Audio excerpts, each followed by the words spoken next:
I come from Kisii County. I was born, or I come from a family of 6. We were born 6. That is 2 sisters and 4 brothers. Life was not that easy. My parents could not even afford soap to take shower or to shower.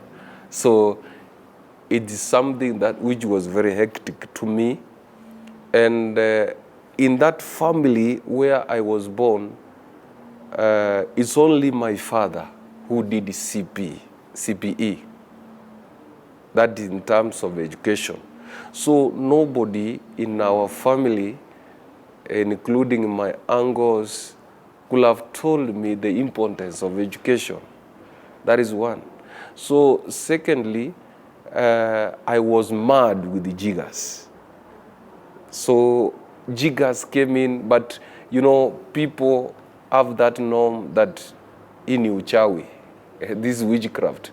But to me, I saw it like something connected to hygiene. Because of a lack of soap, good hygiene, that is why I was mad with the jiggers. And I stayed home for quite some times. For your information, I ended up my Form 4 year course having attained 24 years.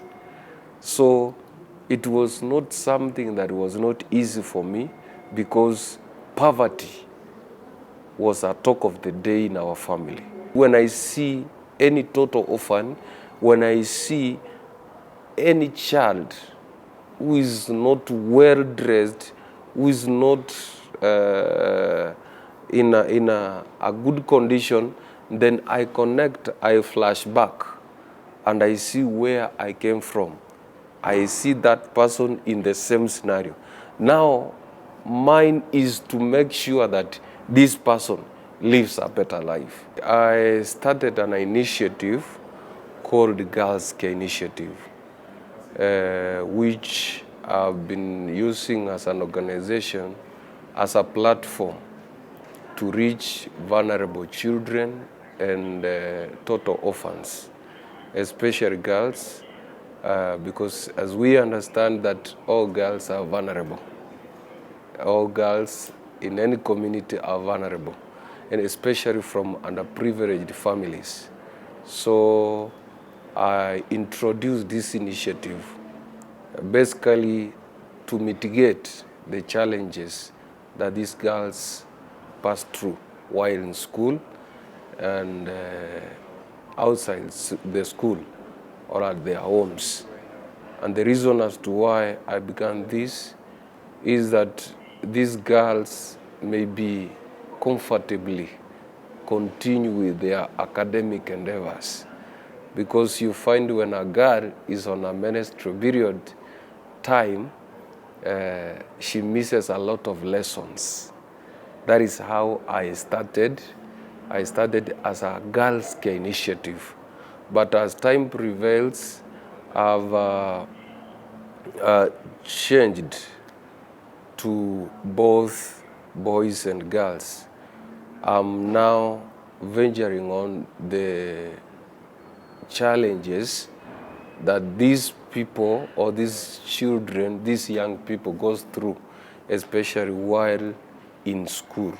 Lack of school fees, lack of food, lack of uniforms, clothing, lack of sensitization, especially to girls concerning new HIV infections. That is what has driven me to begin these initiatives concerning both boys and girls, to support them, especially from vulnerable families or underprivileged families. Yeah, that is the program that I've been running, and since it has been in existence since 2019. I have over 5 programs. We have one which is our education program, whereby we cater for the school fees for the most vulnerable children and give the uniforms or school attires and other learning materials, and also food, because a child cannot be comfortable in class if there is no food. Another program is empowerment program, whereby we equip our young youths with skills. We have school dropouts. We have young people suffering there because maybe they got pregnant and they left school. They dropped out of school and now they are suffering. They are looking for the way of survival. But on the way we meet them, we bring them on board, we empower them by equipping or giving them skills that can enable them support themselves. There was a girl in Rift Valley. The teacher was teaching and the class was on, and the girl never knew that the time has come for her to receive the periods, or whatever you can say. And she did on the table, on the chair, on the chair. And afterward, the teacher laughed at her. And also the teacher made the whole class to laugh at her.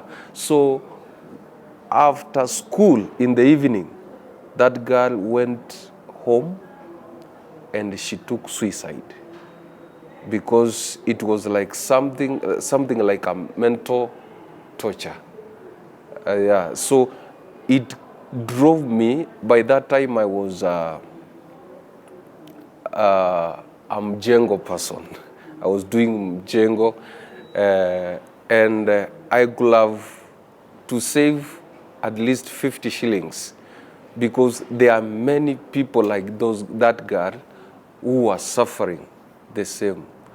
So I said, if 50 bob or 100 bob can cause the life of somebody, because if she had 50 to buy the birds, or 60 or 100 shillings to buy the birds, then she could have been alive now and move on with education. So it now drove me, because I wanted now to chip in and see how I can help such individuals.